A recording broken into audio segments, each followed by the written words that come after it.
Il n'aura pas fallu beaucoup de temps pour que Gérald Darmanin, invité de l'émission Face à Baba sur C8 présentée par Cyril Hanouna ce 20 octobre 2022, soit interrogé sur l'affaire qui a glacé la France entière, le meurtre sauvage à Paris de Lola, 12 ans.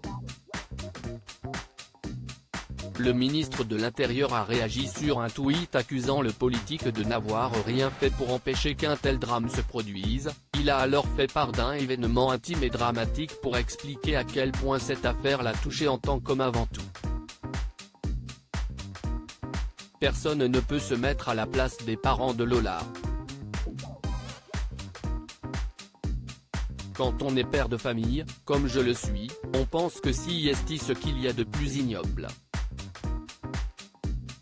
Je comprends la colère des gens. Je fais de la politique pour éviter ça, a d'abord expliqué le père de Maximilien et Alec, né de son mariage avec Rosemarie de Villers. Vous savez, ça me touche d'autant plus que moi aussi j'ai connu un drame familial, de perdre un enfant, le fils de ma sœur, qui est mort assassiné dans des conditions extrêmement ignobles. Je sais ce que ça fait comme dévastation dans une famille. Je sais que les parents ne sont plus jamais comme avant, a-t-il ensuite ajouté. Un meurtre atroce qui a brisé sa famille. Ce drame familial avait révélé dans le livre Le Baron Noir du président, édition Robert Laffont.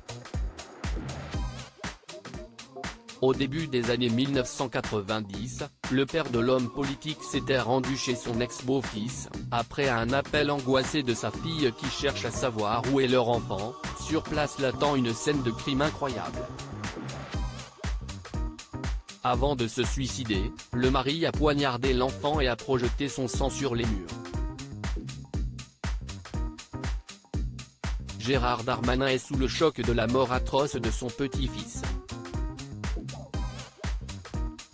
Cet événement a marqué à jamais la famille Darmanin et le père deviendra obsédé par cette affaire, pensant que son ex-gendre cache quelque chose. Il envisage même l'implication d'un réseau complotiste. Au cours de cette période où son père craint qu'une nouvelle action complotiste ne touche sa famille, Gérald est déscolarisé pendant 5 mois, et même exfiltré de Paris, apprend-on dans le livre. Sombrant dans l'alcool, il a vu ses relations se dégrader avec son fils, et les deux hommes avaient coupé ensuite les ponts. Le ministre et son père ont renoué après 8 années de silence, et ce peu avant son décès il y a 3 ans.